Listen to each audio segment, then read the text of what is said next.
E'udhu billahi minash shaitanir rajim. Bismillahir rahmanir rahim. Elhamdulillahi rabbil alamin.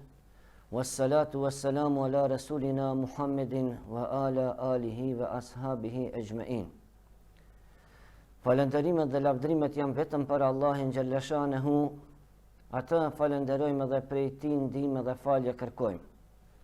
Dëshmojmë me zemër dhe me gojë se nuk ka zot tjetër përveç Allahit xhalla shanehu të vetëm dhe të pashok, sikur dëshmojmë që Muhamedi alayhi salatu wassalam është rob dhe i dërguar i Allahit xhalla shanehu për mbar njerëzimin. Salavatet dhe selamet qofshin për pejgamberin ton Muhamedin alayhi salatu wassalam, familjen e tij, shokët e tij, edhe gjithë besimtarët të cilët e ndjekin rrugën e tij deri ditën e fundit. Besimtarët e nderuar, një nga ibadetet e hajrit apo adhurimet që na ka porosit Allahu xhalla shanehu edhe pejgamberi ynë Muhamedi alayhi salatu wassalam është dhe sadakaja. Pri dyerve të hajrit, pri veprave më të dobishme që njeriu, që besimtari mund të shfrytëzoj në dobi të vetës së tij edhe në dobi të tjerëve, është edhe shprehja e dashamirësisë, shprehja e bujarisë, edhe shprehja e bamirësisë nëpërmjet sadakas. Sadakaja në aspektin e saj të përgjithshëm vjen në kuptimin e bamirësisë, mirë po mund të shfaqet edhe në mënyra të tjera. Për shembull, duke takuar vllajën tënd besimtar me fytyrë të buzëqeshur, duke i ndihmuar të moshuarit që të hypin në mjetin e tyre, që të ndihmosh atij njeriu që ka nevojë, për të ndërmjetësuar dika për pajtimin e njerëzve, pra sadakaja mund të shfrytëzohet edhe në këto forma. Edhe duke ledhatuar kokën e jetimit. Ndërsa në konceptin më të përgjithshëm ose specifik të saj, sadakaja nënkupton ofrimin e diçkaje materiale për hir të Allahit xhalla shanehu. Allahu xhalla shanehu në Kur'anin famlar thot: "Ve ahsin kema ahsana Allahu ilejk." Edhe bën mirë ti ashtu sikur se Allahu xhalla shanehu të ka bëu ty mirë. Kjo temë e merr dhe një rëndësi të veçantë në kohë të krizave, ku besimtarit duhet të tregojë veten e tij duke ofruar bamirësi, sadaka, duke e pastruar shpirtin edhe trupin e tij. Sepse Allahu xhalla shanehu në Kur'anin famlar thot: "Kush i shpëton lakmisë vetvetes, ata janë të shpëtuar." Kështu Allahu xhalla shanehu e tregon edhe sjelljen e duhur që duhet ta kenë të pasur, si shembull njohje ndaj begative që Allahu xhalla shanehu na ka dhënë neve. Sa më shumë që ne ndihmojmë njëri tjetrin, sa më shumë që na e mëshirojmë njëri tjetrin, aq më shumë Allahu xhalla shanehu na ndihmon edhe na mëshiron neve. Pejgamberi ynë Muhamedi alayhi salatu wassalam ka thënë: "Mëshironi ata që janë në tokë, që ju të mëshiroheni nga ai që është mbi qiej." Po ashtu pejgamberi alayhi salatu wassalam ka thënë: "Allahu xhalla shanehu e ndihmon robin e tij përderisa ky është në ndihmë të vllajt të vet musliman." Allahu i lartësuar në Kur'anin famlar thot: "O biri i Ademit, jep ashtu sikur se ti kishe dëshiruar që të t'jepet." Allahu xhalla shanehu neve na shfrytëzon, na nxit neve, na porosit që na të shfrytëzojmë jetën edhe mundësitë e krijuar që Allahu xhalla shanehu neve na i ka dhënë në të, për me krye vepra sa më shumë të mira, dhe në veçanti dhënien e sadakas, ku Allahu xhalla shanehu në Kur'anin famlar thot: "O ju të cilët keni besuar, e jepni nga ajo që ne ju kemi furnizuar, para se të vinë një ditë ku nuk do të ketë mashit bledhje, edhe as nuk do të ketë miqësi. Po ashtu Allah i Gjallëshanehu në Kur'anin famlar thot, thuaj u robëve të mi, ta falin namazin, të japin nga ajo çka ne i kemi furnizuar me ata, qoftë fsheftas, qoftë haptas, para se të vinë një ditë ku nuk do të ketë mashit bledhje, edhe nuk do të ketë ma miqësi.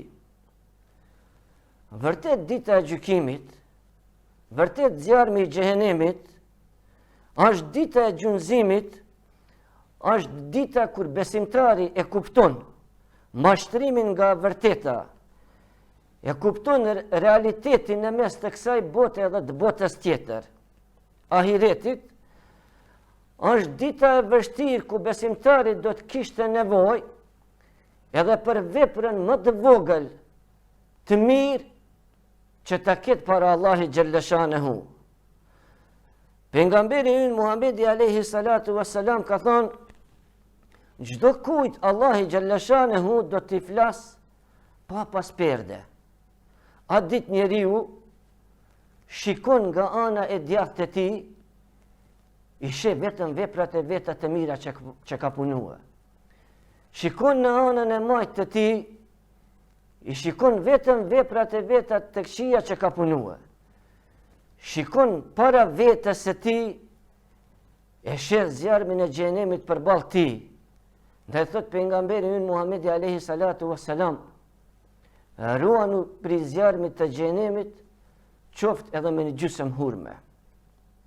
Pra vlera e sadakas është shumë e madhe sa që Omeri radiallahu anhu thot, më është treguar se punët e mira bëjnë gara te Allahi Gjallëshanehu, se cilat do të del e para, përderisa sadakaja që thot, unë jam më e vlefshmja.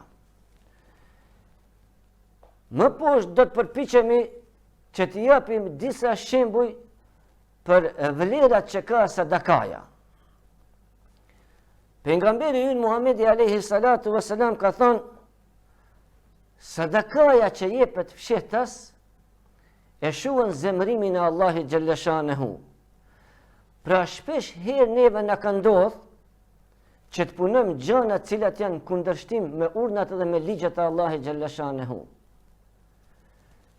Edhe kjo ndodh që ne ta fitojmë zemrimin e Allahit Gjallëshanehu. Mirë po me një sadaka që ne që e japim fshehtas, ne e shuim këtë zemrim të Allahit Gjallëshanehu. Ne kemi ndëgjuar dhe kemi pa raste kur i zemrëm njerëzit, i zemrëm vllazërit tanë, motrat tana dhe rrethin të cilin ku jetojmë.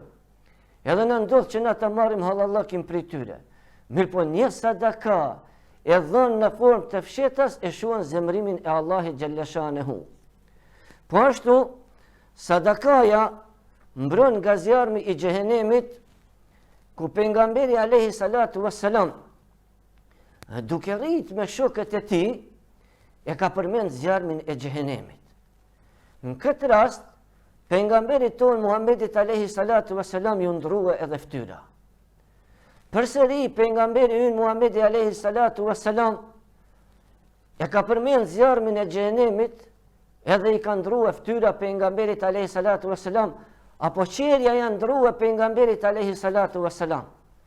Pastaj ka thënë pejgamberi ynë Muhamedi alayhi salatu wassalam, shpëtoni prej zjarmit xhehenemit, qoftë edhe me gjysmë hurme. Tmerri i zjarmit të xhehenemit, rrezikshmëria e besimtarit për zjarmin e xhehenemit, e ka bëu që edhe pejgamberi ton Muhamedit alayhi salatu wassalam të ndrohet edhe qerja e fytyrës në këtë rast, kur pejgamberi ynë Muhamedi alayhi salatu wassalam e ka rikujtue zjarmin e xhehenemit. Edhe u duk pejgamberi alayhi salatu wassalam se sikur e shihte zjarmin e xhehenemit. Për shkak të mëshirës madhe që Allahu Gjallëshanehu e ka dërguar pejgamberin ton Muhamedit alayhi salatu wassalam për njerëzimin, edhe që ka mëshirën e madhe pejgamberi ynë Muhamedi alayhi salatu wassalam. Në këtë rast na ka porosit pejgamberi ynë ku thot, ruanu prej zjarmit të xhehenemit, qoftë edhe me një gjysmë hurme. Pra, besimtari nuk duhet të shikon sasin se sa duhet dhanë. Mirë po nijeti i mirë i besimtarit bon që me një gjysëm hurme të shuhet, të bëhet penges, të bëhet fortes, të bëhet shkamp ndërmjet ti edhe zjarmi xhenemit. Tregohet dhe një hadith interesant, ku në shtëpinë e pejgamberit alayhi salatu wassalam, kishte shkuar një grua me 2 fëmijë që të kërkon të lëmosh, të kërkon të sadaka në shtëpinë e pejgamberit alayhi salatu wassalam. Edhe në shtëpinë e pejgamberit alayhi salatu wassalam ka qenë prej pasunisë që ka pas në atë kohë dhe në atë moment vetëm një kulaç bukë. Hazreti Aisha radiallahu anha, bashkëshortja e pejgamberit alayhi salatu wassalam, e ka thyer gjysën e bukës, edhe ja ka dhënë asaj gruas e cila ka ardhur ndër pejgamberit alayhi salatu wassalam për me kërkuar sadaka, lëmosh. Kjo gruaja e ka marrë çat gjysën që ja ka dhënë Hazreti Aisha, e ka thyer për gjys edhe ja ka dhënë fëmijëve të vet. Hazreti Aisha kur e ka parë që kjo nuk ka marrë për vete asgjë prej asaj që ja ka dhënë, çat pjesën tjetër, gjysën tjetër që i ka mbet, e merr dhe ajo prapë kësaj grua për veten e saj. Në këtë rast kjo largohet edhe vjen pejgamberi ynë Muhamedi alayhi salatu wassalam. Hazreti Aisha pi tregon pejgamberit alayhi salatu wassalam rastin. E pejgamberi ynë Muhamedi alayhi salatu wassalam pi thot kështu: "Oj Aisha, me të vërtet thot pri kapçoreve të para që këta fëmijët e kanë hangër ndërmjet teje edhe ndërmjet zjarmit xhenemit, ambon një pengesë sa bjeshka e Uhudit. Pra nuk duhet të nënvlerësohet sadakaja, sepse qoftë edhe një kulaç bukë dikuja shuan etjen. Pra kjo është që na ta fitojmë edhe dovan e njerëzve të cilët ne i mshirojmë edhe ju japim sadaka. Sadakaja i shërben njeriut si hije mbrojtëse ditën e gjykimit. Thot Ukbe ibn Amir, e kam dëgjuar pejgamberin ton Muhammedin alayhi salatu wassalam duke thënë: çdo njeri bamirës, çdo njeri që jep sadaka, do të jetë në hijen e sadakas së tij ditën e kiametit. Po ashtu pejgamberi ynë Muhammedi alayhi salatu wassalam në një hadith tjetër ka treguar ditën e kiametit ku nuk ka hije tjetër përveç hijes Allahi xhalla shanehu. Allahi xhalla shanehu do t'ju bëj hije edhe 7 kategorive të njerëzve, që është imami i drejt apo princi i drejt, udhëheqësi i drejt, edhe në fund thot pejgamberi ynë Muhammedi alayhi salatu wassalam, është edhe një njeri që jep sadaka, sa që dora e majt e ti mos ta shef se çka po jep dora e djathtë e tij. Pra pejgamberi ynë Muhammedi alayhi salatu wassalam e ka para pa që sadakaja të përcillet në mënyrën më të fshehtë, sepse besimtari këtë e bën për shkak të sinqeritetit të tij dhe për hir të Allahit xhalla shanehu. Po ashtu pejgamberi ynë Muhammedi alayhi salatu wassalam ka thënë që veprat e besimtarit shpërblehen sipas qëllimit të tyre. Pra nëse ne japim një sadaka për hir të Allahit xhalla shanehu, shpërblimin e kësaj sadakaje e kemi të Allahit xhalla shanehu. Mirë po mund të qëlloj që vlera e sadakas tjetë e njëjtë, mirë po tjetë një jetë i gabim, tjetë një jetë i dunjas, tjetë një jetë i për menapat të tjeret, tjetë një jetë i lavdrimit para njerëzve të tjerë. Atër vlera e kësaj sadakaje ipet. Edhe pse shuma mund tjetë e njëjtë, edhe pse kjo mund të konsiderohet një ndimes, ti një jeti i pastër është vetëm për Allahin xhalla shanehu. Po ashtu, sadakaja e shlyn apo e fshin gabimin edhe gjurmët e saj. Pejgamberi ynë Muhammedi alayhi salatu wassalam ka thonë: sadakaja e fshin gabimin ashtu sikur se uji që e shuan zjarmin. Sadakaja është edhe shkak për shërimin e smundjeve të shpirtit edhe të trupit. Ka shkuar një njeri te pejgamberi alayhi salatu wasalam, edhe pi thot pejgamberit alayhi salatu wasalam, po ankohet për shkak të ngurtësisë së zemrës së tij. Pi thot ja Resulullah, më është e gërtuar zemra, nuk po muj veten të ndij të qetë. Pejgamberi ynë Muhamedi alayhi salatu wasalam pi thot kështu: ledhato kokën e jetimit e të zbutet zemra jote. Pra, nëse do zbutjen e zemrës tënde, ushqet varfrin edhe ledhato kokën e jetimit. Pra, duke u bë që kjo vepër të bëhet shkak ndërmjetësimit tek Allahu xhalla shanehu edhe për shërimin e smundjes. Ne shpesh herë kemi dëgjuar dhe kemi parë raste ku besimtarët japin sadaka për shërimin e njerëzve të tyre. Mirë po shokët e pejgamberit alayhi salatu wasalam nuk e kishin temë diskutimi se a me dhën sadaka apo a mos me dhën sadaka. Po shokët e pejgamberit alayhi salatu wasalam e kishin temë diskutimi që të forconin bindjen e tyre te Allahu xhalla shanehu edhe më shumë. Dhe në një rast e kishin pyet pejgamberin alayhi salatu wasalam: o i dërgumi i Allahi xhalla shanehu, cila sadaka është më e vlefshme te Allahi xhalla shanehu? Pejgamberi ynë Muhamedi alayhi salatu wasalam ju tha: sadakaja që jepet kur ti je i shëndosh. Sadakaja jepet kur ti shpreson për pasuni. Jo ku të vjen besimtari shpirtin fyt edhe thot filanit duhet mi dhënë që kaq, e filanit duhet mi dhënë kaq. Do më thënë, kjo është sepse sadakaja vlerën e ka kur ti ke pasuni, kur ti e din vlerën e saj, kur Allah e xhalla shanehu të ka dhënë ty, që ka mund në vend te e mi dhënë tjetrit, ai tjetri me të dhënë ty. Mirë po, ky rast i sadakas bëhet shkak që Allah e xhalla shanehu të ruan ty edhe familjen tënde prej smundjeve të ndryshme. Pastaj, sadakaja është shkak që na, Allah e xhalla shanehu të na ruan edhe prej sprovave të ndryshme. Pejgamberi ynë Muhamedi alayhi salatu wasalam ka thënë: shembulli i sadakas është sikurse shembulli i një njeriu i cili është zënë rob. Edhe ky në këtë rast ata kërkojnë ta ekzekutojnë këta.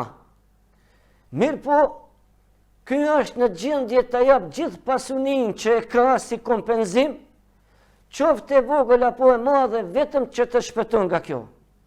Edhe në këtë mënyrë thot arrin të shpëtoj prej kësaj. Me këtë arsye edhe sadakaja është që besimtarin të shpëton prej sprovave të ndryshme që mund të ndodhin gjatë jetës së tij. Pra sadakaja e ka një ndikim të habitshëm në këtë aspekt, gjë kjo e provuar gjithsesi edhe në praktikë edhe nga besimtarët. Sadakaja është shkak që njeriu të arrijë devotshmërinë e Allahit xhalla shanehu. Atëherë kur kjo jepet, ajo gjë e cila është më e dobishme për ty, ajo gjë e cila ka vlerë më shumë për ty. Kur vjen dikush me na kërkuar ndonjë sadaka, shpesh herë ndodh që na të japim gjënën më pa vlerë, gjëna e cila nuk na duhet neve. A pejgamberi ynë Muhamedi alayhi salatu wasalam thot: nuk do të arrini devotshmërinë te Allahu xhalla shanehu përderisa ju ta jepni ata që është më e vlefshme te ju. Sadakaja është shkak që na ta meritojmë edhe lutjen e melajkeve. Shpesh herë ne kemi ndëgjuar që kur dikuj i ndihmojmë, dikush lutet për ne. Mirë po, është një gjë shumë interesant që asnjëherë nuk na ka shkuar mendja që një person që jep sadaka e fiton edhe lutjen e melajkeve. Ku në këtë rast pejgamberi ynë Muhamedi alayhi salatu wasalam ka thënë: në mëngjes kur zgjohet besimtari i vijnë dy melajke. Dhe njëna melajke thot: o Allah, shtoja atij që jep, edhe një melajke tjetër thot: o Allah, paksoja atij që është kopras.